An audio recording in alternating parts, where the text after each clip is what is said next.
मधुबन के ये चारों धाम। सिमर सिमर मन सुबह शाम, मधुबन के ये चारों धाम। दिल को सुकून देते आराम, परम तीर्थ ये पावन ग्राम। सिमर सिमर मन सुबह शाम।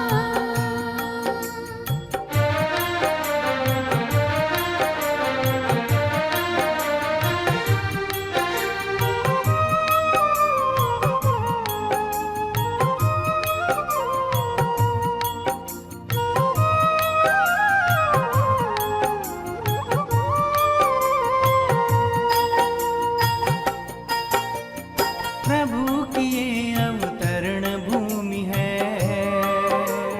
प्रजापिता की कर्म भूमि है।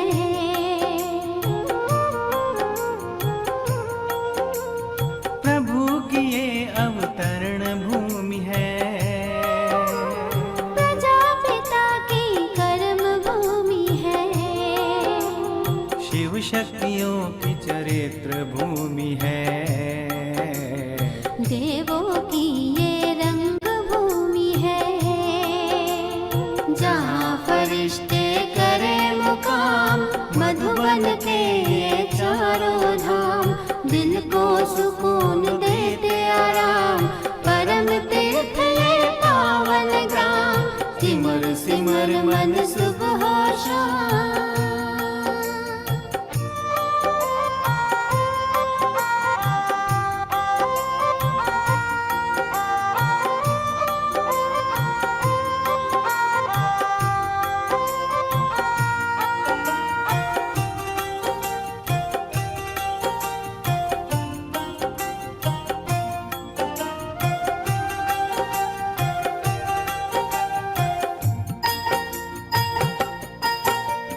कमर बुलाए खोल के बाहें, मीठी बोली कुटिया सुनाए।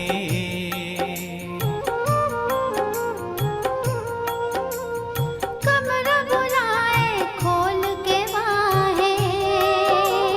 मीठी बोली कुटिया सुनाए। महिमा हिस्ट्री हॉल की अनमोल, शांति स्तंभ सर हो अडोल। स्नेह शांति शक्ति सुख धाम। मधुबन के ये चारों धाम। दिल को सुकून देते आराम, परम तीर्थ ये पावन ग्राम। सिमर सिमर मन सुबह शाम।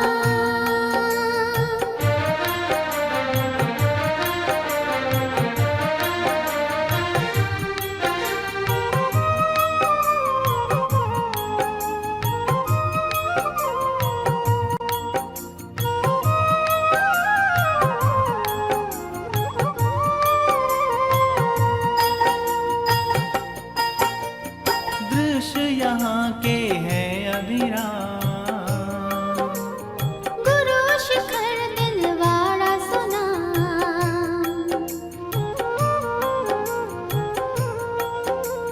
दृश्य यहाँ के हैं अभिराम।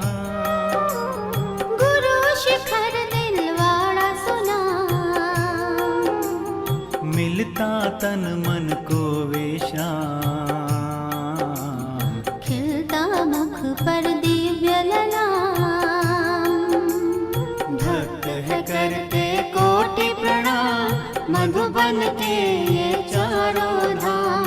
दिल को सुकून देते आराम, परम तीर्थ ये पावन ग्राम। दिल को सुकून देते आराम, परम तीर्थ ये पावन ग्राम। दिल को सुकून देते आराम, परम तीर्थ ये पावन ग्राम। सिमर सिमर मन सुबह शाम। ओम शांति। आज 26 नवंबर 2021 की बाबा की मुरली है। आज बाबा कहते कि जितने भी विकारी संबंध है उन सबसे ममत्व तोड़ना है। और सत बाप, सत शिक्षक, सत गुरु है, उनको याद करना है। बाबा जो श्रीमत देते हैं उस श्रीमत पर चल करके अंधों की लाठी बनना है। दूसरा बाबा ने कहा कि हर हाल में खुश रहना है और खुश होकर के औरों को ये ज्ञान रतन बांटने हैं। फिर बाबा कहता है कि अभी तुम बच्चे संगम पर हो। एक तरफ है कौरव संप्रदाय, दूसरी तरफ है पांडव संप्रदाय। अभी हम बच्चे संगम पर पांडव संप्रदाय के बने हैं, इसलिए बाबा जो रचता है वही हमें रचता और रचना का ज्ञान देते हैं। तीसरी बात बाबा ने कही कि शिव बाबा ने स्थापन किया हुआ सतयुग है, उसको शिवालय कहेंगे। दूसरा जो दुनिया का मंदिर है उसको भी शिवालय कहते हैं। तो अभी बाबा आया है सतयुगी शिवालय स्थापन करने के लिए, क्योंकि ये सारी दुनिया वेश्यालय है। फिर बाबा आज हम बच्चों को पूछ रहे हैं कि तुम बच्चों ने देह भान को भुलाया है, इसका यादगार शास्त्रों में किस रूप से दिखाया है। तुम बच्चों ने देह भान को भुलाया है, इसका यादगार शास्त्रों में किस रूप से दिखाया है। उत्तर है, दिखाते हैं पांडव पहाड़ों पर गल गए। युद्ध के बाद जब पांडवों की विजय हुई उसके बाद में उनको वैराग्य आया और जाकर के वो पहाड़ों पर गए, यात्रा की, और ऐसे कहते हैं कि वो गल गए। परंतु उनको क्या पड़ी थी जो पहाड़ों पर बर्फ में जाकर शरीर छोड़ेंगे। लॉ कहता है हिमालय के पहाड़ों पर कोई शरीर नहीं छोड़ते, बाकी तुम योग बल से शरीर छोड़ देते हो। देह भान को भूल अशरीरी बनने की प्रैक्टिस करते हो। तो देह भान से वो गल गई, बाकी कोई पहाड़ों पर जाकर के शरीर छोड़ दिया ऐसे नहीं है। लेकिन आत्मा को जब ज्ञान मिलता है तो उसके अंदर वैराग्य पैदा होता है और वो देह भान को, देह अभिमान को भूला देता है। और पहाड़ी माना आत्मा इतनी ऊंची स्टेज पर पहुंच जाती है जहां वो देह अभिमान और देह भान की बिल्कुल विस्मृति हो जाती है। तो ऊंची स्थिति के लिए उन्होंने पहाड़ बता दिए और देह भान से गल गए तो उन्होंने बता दिया शरीर छोड़ दिया। एक्चुअली आत्मा इस शरीर के भान से गल गई।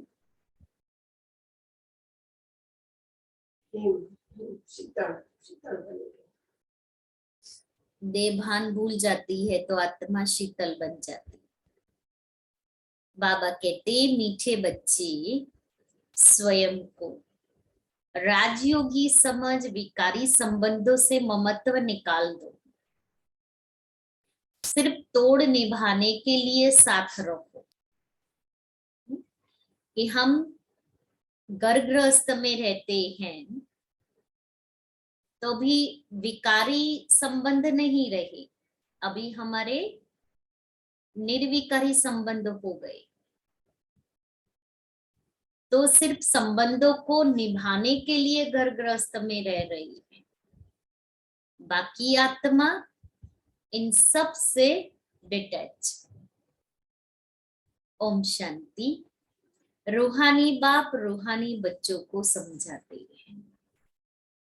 समझाते तो हर रोज है, समझाते तो हर रोज है, फिर भी कई बातें भूल जाती हैं। अभी सुनते हैं, 1 घंटे के बाद पूछो क्या सुना, तो भी भूल जाते हैं, सारी पॉइंट्स याद नहीं रहती हैं। बच्चों को बुद्धि में यह रखना है कि यह संगम युग है, हम संगम युग पर है। बाप आते भी है संगम युग पर। कलयुग अंत और सतयुग आदि का संगम गया हुआ है। बुलाते भी इस समय है। पतित दुनिया कहा जाता है कलयुग के अंत को, इसलिए और कोई टाइम पर बुलाते नहीं। पतित दुनिया कहा जाता है कलयुग के अंत को, इसलिए और कोई टाइम पर बुलाते नहीं। बाप आएंगे भी नहीं। बाबा का भी जब आने का समय होगा तभी वो आएंगे।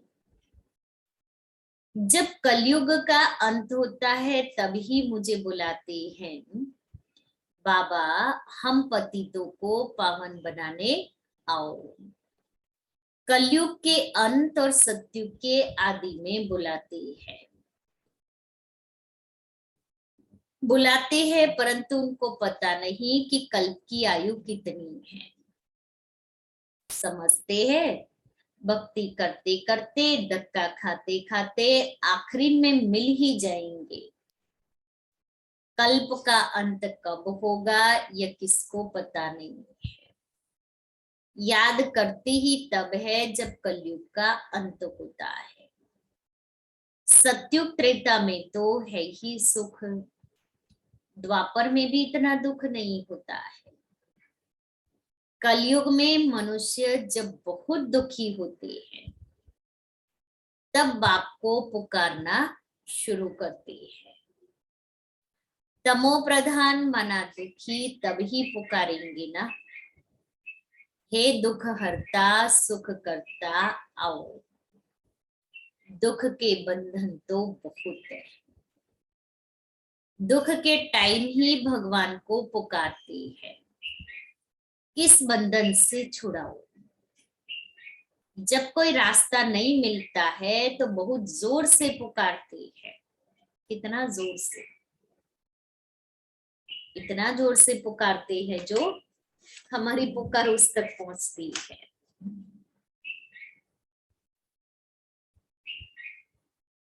इस बंधन से छुड़ाओ। जब कोई रास्ता नहीं मिलता है तो बहुत जोर से पुकारते हैं परंतु फिर भी पाते नहीं,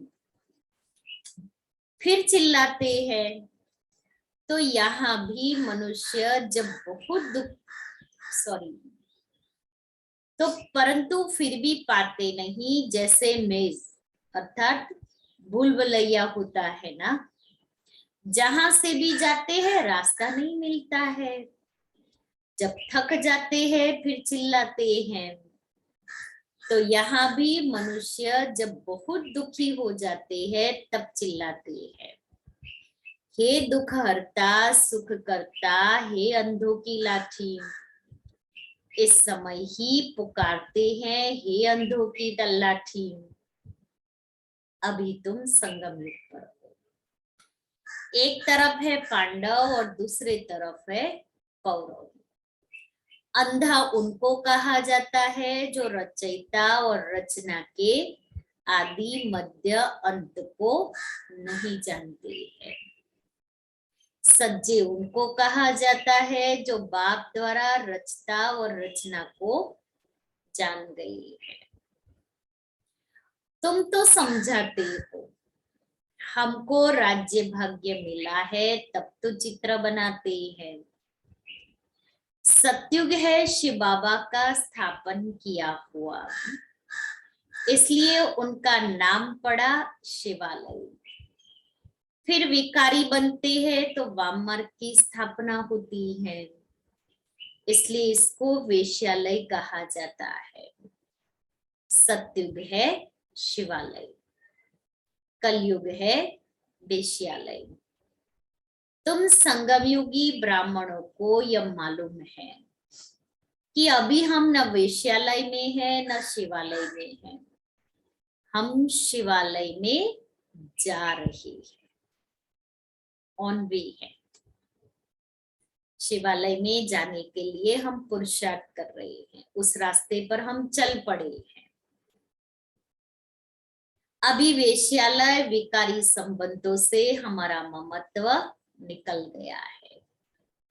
अभी है हमारा भविष्य के संबंधों से ममत्व।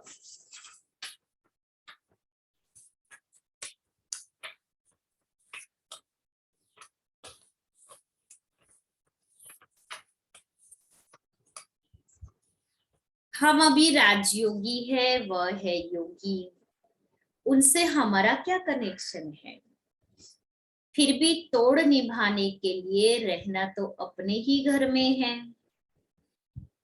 कि चलो बाबा ने कहा हम राजयोगी है, हमारा कोई विकारी संबंधों से कनेक्शन नहीं है, लेकिन जो संबंध है, जो परिवार है, उनसे तोड़ तो निभाना है। बाबा कभी नहीं कहता है कि घर गृहस्थी छोड़ करके, जिम्मेवारी छोड़ करके यहाँ करके बैठ जाओ, नहीं। फिर भी ब्राह्मणों से बहुत कनेक्शन रहता है, क्योंकि ब्राह्मणों जितनी ऊंच सेवा और कोई नहीं कर सकते हैं। रूहानी सेवा करने बाप ही निमित्त बनाते हैं। वह बाप भी है, टीचर भी है, तो गुरु भी है। सत्य बाबा, सत्य टीचर, सतगुरु भी है। सत्य को सुप्रीम ही कहते हैं। उन द्वारा हमको वर्षा मिल रहा है। यह याद रहने से कितनी हर वक्त खुशी रहनी चाहिए। फिर औरों को समझाने के लिए पुरुषार्थ किया जाता है। पहले पहले तो है वह पारलौकिक बाप, वह सत्य शिक्षक भी है, सतगुरु भी है। सृष्टि चक्र के आदि मध्य अंत का ज्ञान देते हैं, इसलिए उनको ज्ञान सागर कहा जाता है। पहले पहले तो उनकी महिमा करनी है। वह सत्य बाप, सत्य टीचर, सत्य सतगुरु है। सत्य धर्म की स्थापना करते हैं। बाबा सत्य है, इसलिए सत अर्थात सत्य, तो सत्य है इसलिए सत्य धर्म की स्थापना करते हैं। और उस सत्य शिव, सत्य बाबा का हम संग करेंगे तो हम भी उनके जैसे सत्य स्वरूप बन जाएंगे। मांगते हैं ना कि एक राज्य हो, वह तो सत्युग में होता है, यहाँ तो हो न सके। मनुष्य कहते हैं वन वर्ल्ड हो जाए, एकता हो जाए। वर्ल्ड तो एक ही होती है, सिर्फ वर्ल्ड में एक राज्य हो, यह हो सकता है। देवताओं का राज्य था, वहां और कोई हंगामे की बात ही नहीं थी। बेहद का बाप ही आकर राजधानी स्थापन करते हैं। यह भी अब तुम समझ गए हो। बाप ही राजयोग सिखलाते हैं, न कि श्री कृष्ण। उन्होंने कृष्ण के लिए समझ लिया है। राजयोग सिखलाया ही तब जब राजधानी स्थापन करनी थी। बाकी शास्त्रों में तो महिमा है, सिर्फ महिमा करने से कोई राजयोग सिखलाते हैं क्या? बाबा को राजयोग सिखलाने के लिए नीचे आना पड़ता है, और हम बच्चों को भी राजयोग सीखने के लिए बाबा के पास आना पड़ता है। बाबा कहता कोई महिमा करने से राजयोग नहीं सीख जाती है। वो गीता आदि जो सुनाते हैं वह कोई राजयोग सिखलाते हैं क्या? गीता सुनाते हैं वह तो सिर्फ जो होकर गए हैं उनकी महिमा करते हैं। भगवान ने जिन्हों को सुनाया उन्होंने ही राज्य पद पाया। बाकी यह त्योहार आदि सब भक्ति मार्ग के है। मुख्य है ही संगम युग की बात। शिव बाबा आते हैं शिव जयंती के बाद कृष्ण जयंती, शिवरात्रि के बाद फिर जन्माष्टमी आती है और जन्माष्टमी से पहले रक्षाबंधन आता है। तो शिव बाबा जो ज्ञान देते हैं उस ज्ञान को धारण कर पवित्र बनते हैं, पवित्रता की राखी भगवान से बांधते हैं। उसके बाद में कृष्ण जयंती है, उसके बाद में दुनिया नई होती है, तब कृष्ण का जन्म होता है।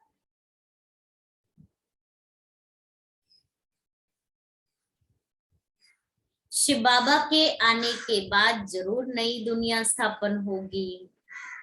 कृष्ण तो है सत्युग का मालिक। शिव बाबा ने आकर कृष्ण को ऐसा बनाया। एक कृष्ण को थोड़ी ज्ञान दिया होगा, कृष्ण पूरी स्थापन की होगी। आत्मा को तमो प्रधान से सतो प्रधान बनाने के लिए योग सिखाया है। तुम ही फिर सतो रजो तमो में आते हो ना। ऐसे नहीं कि सतयुग में ही तुमको बैठ जाना है। 84 जन्मों का हिसाब भी तो है ना। इस सुख की दुनिया है तो हम वहां ही बैठ जाए, ऐसे नहीं है। आत्मा के अंदर 84 जन्मों की रिकॉर्डिंग है, इसलिए उसको पार्ट तो बजाना ही है। सतयुग के बाद उसको नीचे सीढ़ी उतरनी है। 84 जन्मों का हिसाब भी है। सतयुग के बाद त्रेता जरूर आना ही है, दिन के बाद रात होनी ही है। सतयुग की स्थापना कौन करते हैं, कैसे करते हैं? क्योंकि सतयुग है ही नई दुनिया। बाप कहते हैं हम पुरानी दुनिया बदलते हैं, हम पुरानी दुनिया बदलते हैं। ये वही महाभारत की लड़ाई मूसलों की है। मूसल अर्थात मिसाइल्स। कहते हैं पांडव भी थे, पांडवों की जीत हुई, स्वराज्य मिला है जरूर। तो स्वराज्य में आएंगे ना, कि स्वराज्य स्थापन हुआ तो जरूर स्वराज्य में आएंगे। शरीर बल कहाँ भी छोड़े, राजाई में तो आना है। लॉ कहता है हिमालय पहाड़ों पर कोई शरीर छोड़ते नहीं है। योग तो यहाँ ही सीखते हैं।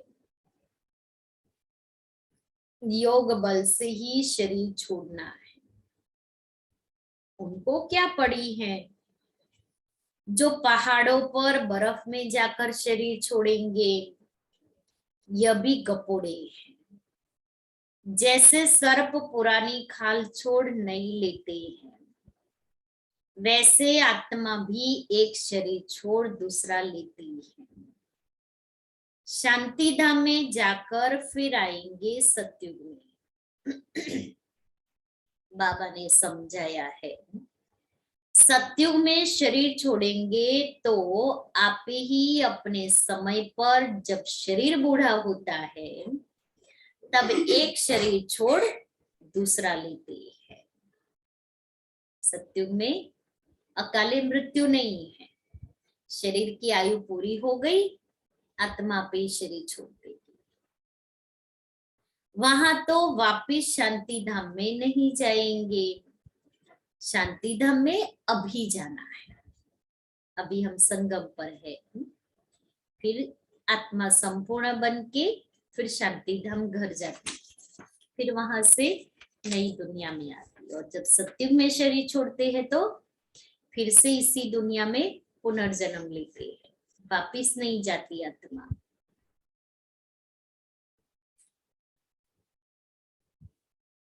शांति धाम में अभी जाना है, अभी वह प्रैक्टिस की जाती है जो तुम्हारी वह प्रैक्टिस अविनाशी हो जाती है।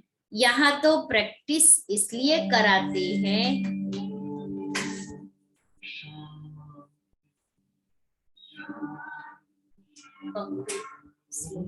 एक पॉइंट स्लो।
ओम शांति। तो यहाँ तो प्रैक्टिस इसलिए कराते हैं क्योंकि पुरानी दुनिया को ही छोड़ना है, वहां तो नई दुनिया है। स्वर्गवासी शरीर छोड़ेंगे तो स्वर्ग में ही आएंगे, नरकवासी शरीर छोड़ेंगे तो नरक में ही रहेंगे। स्वर्ग में तो जा न सके, सतयुग में तो तब जाएंगे जब बाप आकर राजयोग सिखलावे, तब दैवी राजधानी में अर्थात सतयुग में जा सके। राजा महाराजा का लक़ब भी यहाँ ही मिलता है, पद दूसरा मिलता है परंतु नाम वह चलता रहता है, बदल नहीं सकता। कोई कोई का टाइटल कायम कर देते हैं, जो पैसे से टाइटल लेते हैं। आजकल तो वो भी चलता है, पैसे से टाइटल डिग्री आदि ले लेते हैं। आगे 1,00,000 2 लाख देते थे तो लकब अर्थात टाइटल मिलता था। तो ये रूहानी बाप रूहानी बच्चों को बैठ समझाते हैं। उनको कहा जाता है स्पिरिचुअल फादर, आत्माओं का बाप, जिसको बुलाते हैं कि हे बाबा आओ, आकर हमको पतित से पावन बनाओ। यहाँ बड़ा दुख है, ये है ये दुख की दुनिया। हमको राम राज्य में ले चलो। ड्रामानुसार 5,000 वर्ष पहले भी ऐसे कहा था। परमपिता परमात्मा को आना ही है। यह चक्र फिरता रहता है। बाप कहते हैं मैं कल्प कल्प कल्प के संगम युग पर आता हूं, फिर से ज्ञान देने, पावन बनाने। ये अक्षर जरूर डालने होते हैं, कल्प कल्प के संगम युग पर। नहीं तो वो लोग कहते हैं युगे युगे आते हैं। ड्रामा के प्लान अनुसार आता हूं। ड्रामा अक्षर भी लिखना पड़े तो मनुष्यों को पता पड़े कि यह 5,000 वर्ष का ड्रामा है। अभी सब मनुष्य मात्र पतित है, इसलिए खुद कहते हैं हम पापी हैं, नीच है। बरोबर वेश्यालय भी है, विषय सागर है ना। विष्णुपुरी क्षीर सागर थी जहां लक्ष्मी नारायण दोनों थे। यह क्षीर सागर भेंट में कहा जाता है। बाकी क्षीर सागर कोई होता नहीं है। क्षीर अर्थात दूध की विषय सागर की कंपैरिजन में क्षीर सागर कहते हैं, बाकी कोई दूध का सागर नहीं होता है। सागर तो सतयुग में भी यही होता है। कौन सा? पानी का। कलयुग में भी है, सतयुग में सारे सागर के तुम मालिक हो। अभी तो कहेंगे ना ये सागर इसके कंट्रोल में है, फलाना सागर उसके। नदी के लिए भी, सागर के लिए भी। वहां तो ऐसा नहीं है। वहां तो सारा भारत एक है, सारी विश्व एक भारत है, और उस भारत के देवी और देवता एक मालिक है। सारी पृथ्वी आकाश के तुम मालिक हो। कहीं भी कोई भी प्रकार का पार्टीशन नहीं है, न जमीन का, न पानी का, न आकाश का, कोई पार्टीशन नहीं, न कोई बॉर्डर बनाने की जरूरत है। अभी तो टुकड़ा टुकड़ा हो गया है। अभी तो देख रहे ना सारी दुनिया की हालतें कैसी है। एक एक टुकड़े के लिए कितना लड़ते झगड़ते हैं, कितना मारामारी, कितनी हिंसा करते हैं। अब यह है संगम। सारी दुनिया टुकड़ों के लिए लड़ रही है और हम बच्चे संगम युग पर बाप से मिलन मना रहे हैं, भगवान से मिलन का सुख ले रहे हैं, भगवान के साथ अपना भाग्य बना रहे हैं। संगम युग जब आए, संगम युग जब याद आए, तब समझे कि अब सतयुग में जाना है। संगम है तो बाबा भी जरूर होगा, बिना बाबा के तो संगम है ही नहीं। इसलिए बाबा ने कहा संगम की स्मृति हो तो ये भी स्मृति में रहेगा कि सतयुग में हम जाते हैं। संगम युग याद रहेगा तो बाबा भी याद आएगा। तो एक संगम युग की स्मृति के साथ बहुत सारी स्मृतियां जुड़ी हुई हैं। वह इस दुनिया को बदलने वाला है। स्थापना तो ब्रह्मा द्वारा यहाँ होती है, संगम पर, इसी सृष्टि पर। अब तुम चित्र बनाते हो, बाबा तो है ही बिंदी लाइट माइट की, तुम्हारी आत्मा भी लाइट है। अब तुमको लाइट कैसे देवे? तो तुम्हारे सिर पर बिंदी दे दी है। लाइट कैसे दिखावे? आत्मा लाइट है, बिंदी स्वरूप है, तो उस बिंदी को दिखाने के लिए यहाँ स्थूल में बिंदी लगा दी। लाइट देने से बड़ा बन जाता है, वह बड़ी लाइट को ही पूजते हैं।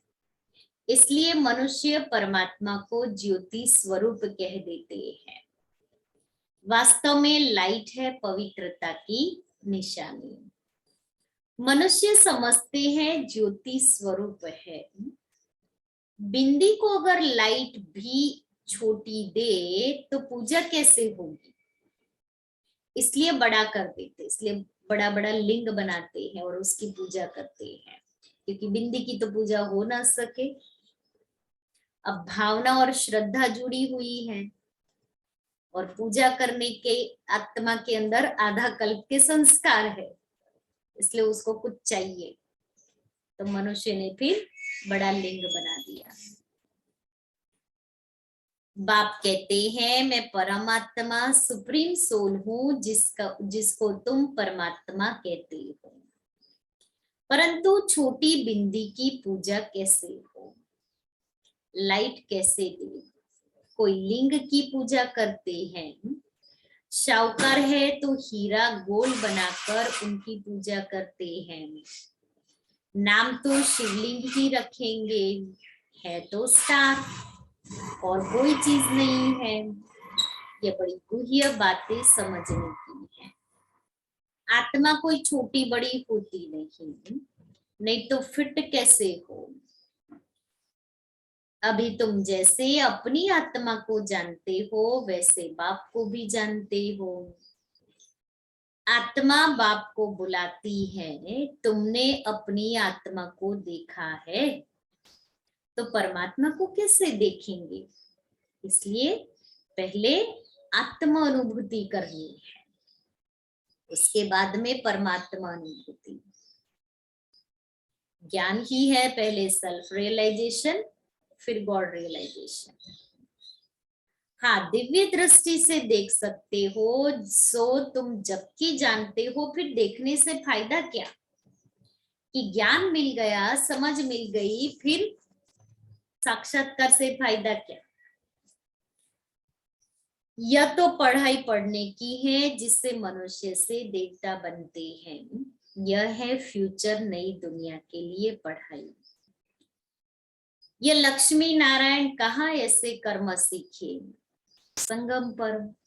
बाप कहते हैं मैं संगम पर ही आकर तुमको नई दुनिया के लिए पढ़ाता हूँ। बाबा प्रदर्शनी में तार देते हैं, उसमें भी यह लिखना है यह संगम युग है। बाप कहते हैं तुम हमसे बर्थ राइट ले सकते हो भविष्य 21 जन्मों के लिए।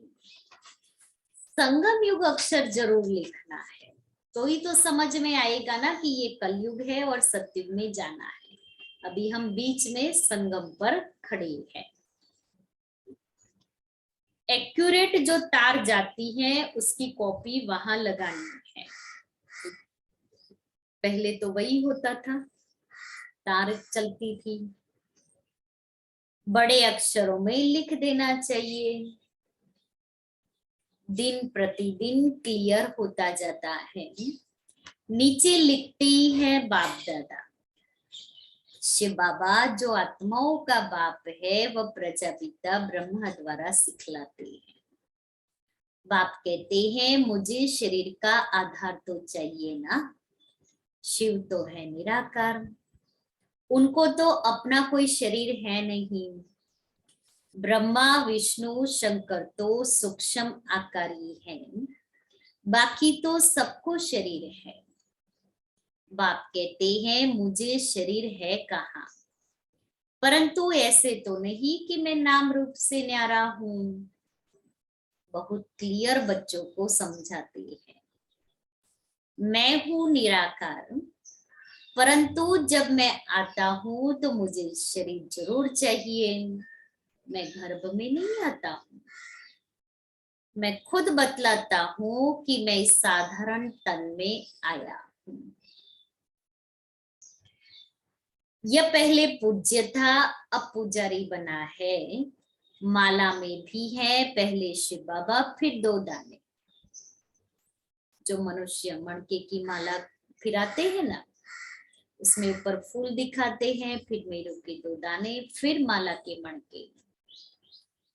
तो प्रवृत्ति मार्ग है ना, फूल है शिव बाबा की यादगार, मेरू के 2 दाने, उसके बाद मणके। तो वो माला प्रवृत्ति मार्ग की यादगार है। अभी तुमको पता है प्रवृत्ति मार्ग की ही माला है। जो प्रवृत्ति मार्ग में पतित थे, अब शिव बाबा की मत से पावन बन सृष्टि को पावन बना रहे हैं, इसलिए यादगार माला बनी हुई है। रुद्रमाला और विष्णु की वैजंती माला, ब्राह्मणों की माला नहीं बनती है।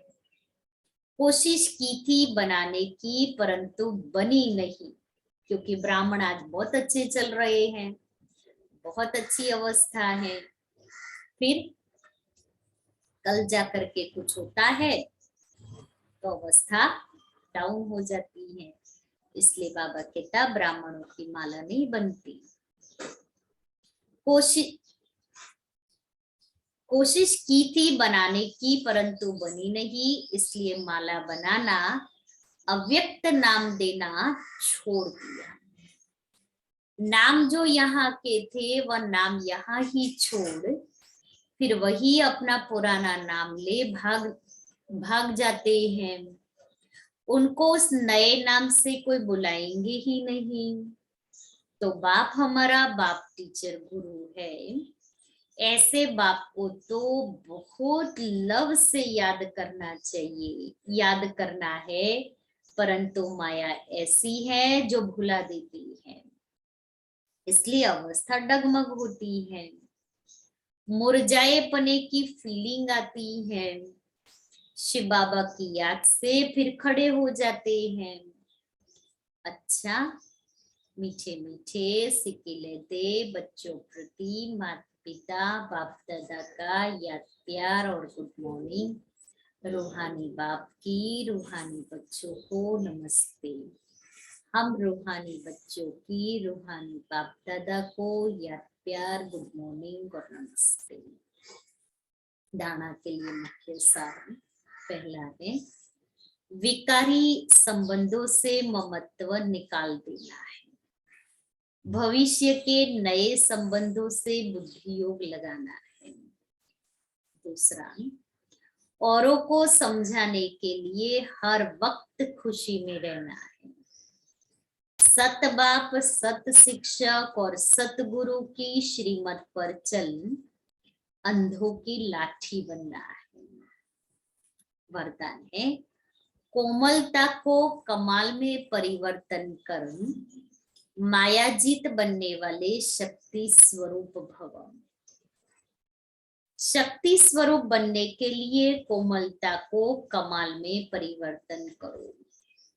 सिर्फ स्वयं के संस्कारों को परिवर्तन करने में कोमल बनो, कर्म में कभी कोमल नहीं बनना, इसमें शक्ति रूप बनना। जो शक्ति रूप का कवच धारण कर लेते हैं, उन्हें माया का कोई भी तीर लग नहीं सकता। इसलिए आपके चेहरे नयन चैन से कोमलता के बजाय शक्ति रूप दिखाई दे, तब माया जीत बन पास विथ ऑनर का सर्टिफिकेट ले सके। स्लोगन है, त्रिकालदर्शी की सीट पर सेट होकर हर कर्म करो तो माया दूर से ही भाग जाएगी।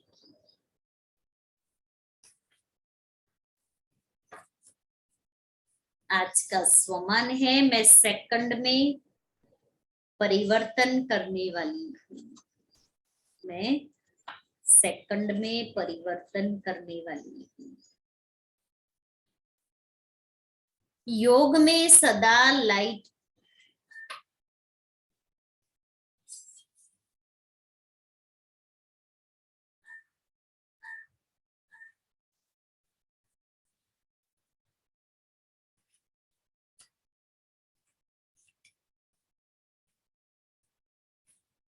जैसे आजकल साइंस के साधनों द्वारा रफ माल को भी बहुत सुंदर रूप में बदल देते हैं, तो आपकी श्रेष्ठ वृत्ति नेगेटिव अथवा व्यर्थ को पॉजिटिव में बदल दे। आपका मन और बुद्धि ऐसा बन जाए जो नेगेटिव टच नहीं करे, सेकंड में परिवर्तन हो जाए। तो मैं सेकंड में परिवर्तन करने वाली आत्मा जो व्यर्थ और नेगेटिव टच न हो जाए, ऐसे बनना है। तो आज की मुरली की मुख्य पॉइंट्स कौन सी बाबा ने बताई? विकारी संबंधों को तोड़ना है, एक बाप से संबंध जोड़ना है, फिर देवभान को भूल अशरीरी बनने की प्रैक्टिस करनी है। ये संगम युग है, ये सदैव स्मृति में रखना है। और अभी हम तमो प्रधान से सतो प्रधान बन रहे हैं। दुख हरता सुख करता बाप आया ही है, दुख के बंधन से छुड़ाने के लिए। अंधों की लाठी बनना है। अभी हम संगम पर हैं। सज्जे उनको कहा जाता है जो सृष्टि के आदि मध्य अंत को जानता हो। अभी ही बाबा आया है हमें राज्य भाग्य देने के लिए। सतयुग है शिवालय, उस शिवालय में जाने के लिए हम पुरुषार्थ कर रहे हैं। विकारी संबंधों से ममत्व तोड़ हम भविष्य नई दुनिया से नए संबंधों से जुड़ रहे हैं। हम रूहानी सेवा करने के निमित्त बन रहे हैं। बाप हमारा बाप टीचर सतगुरु है, वही आकर के सत धर्म की स्थापना करते हैं। फिर बाबा ने कहा कि बाबा कृष्ण पूरी स्थापन कर रहे हैं। कृष्ण है सत्युग का मालिक। तो शिव बाबा ने ही आकर के हमको कृष्ण जैसा, कृष्ण को भी ऐसा बनाया और हम बच्चों को भी बनाया। शरीर भल कहाँ भी छोड़े, लेकिन तुम राजाई में जरूर आते हो। फिर बाबा ने और एक बात कही कि क्षीर सागर और विषय सागर, क्षीर सागर विषय सागर के कंपैरिजन में कहते हैं क्षीर सागर। और मनुष्य बिंदी की पूजा कैसे करे, इसलिए वो शिवलिंग बनाते हैं और उसकी पूजा करते हैं। और फिर बाबा ने कहा मैं साधारण मनुष्य तन में आया हुआ और आकर के तुम बच्चों को पूज्य से पुजारी बनाता। बड़े खुश होकर के औरों की सेवा करनी है, औरों को समझाना है।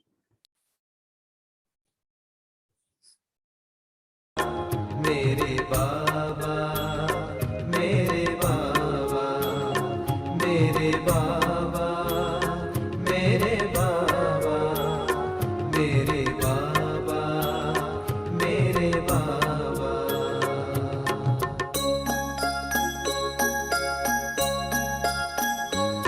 मेरे बाबा तेरी याद में जो सुख इतना मिलता है, मेरे बाबा तेरी याद में जो सुख इतना मिलता है, उससे बढ़कर कुछ और नहीं, उससे बढ़कर कुछ और नहीं। नैनों में स्नेह समंदर है, मिलता मिलता जिसका कोई छोर नहीं। मेरे बाबा तेरी ही याद में जो सुख इतना मिलता है, जो सुख इतना मिलता है।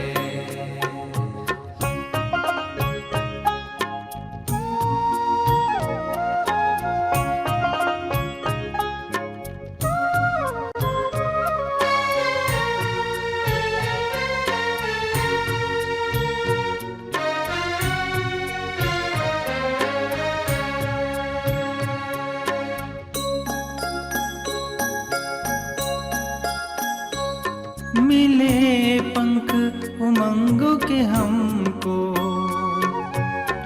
पंछी बन उड़ते रहते हैं।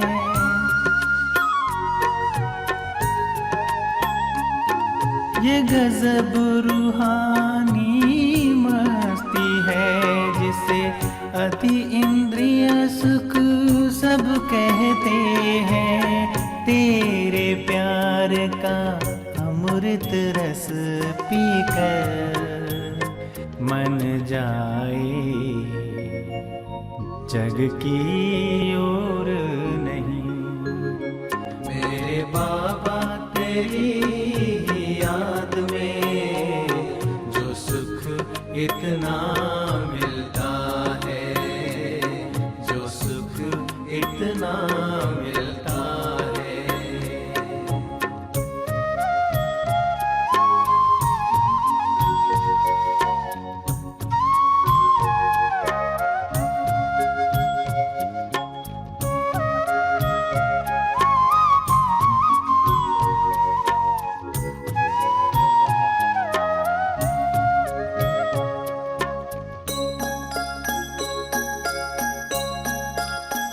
जब से तेरे मिलन की लगन लगी, देह दुनिया का भान नहीं।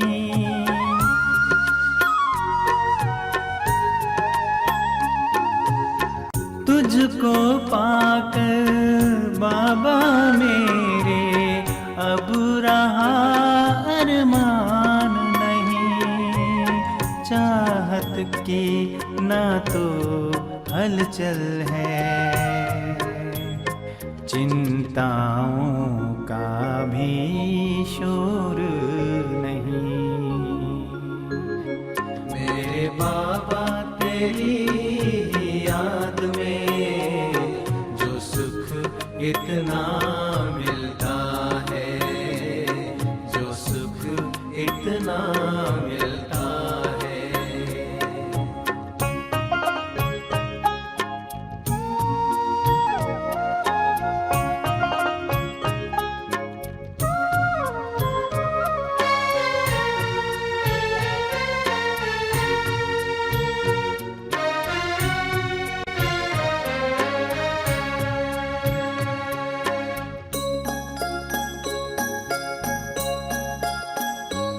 जीवन का पल पल सफल हुआ है, आनंद की सीमा न रही।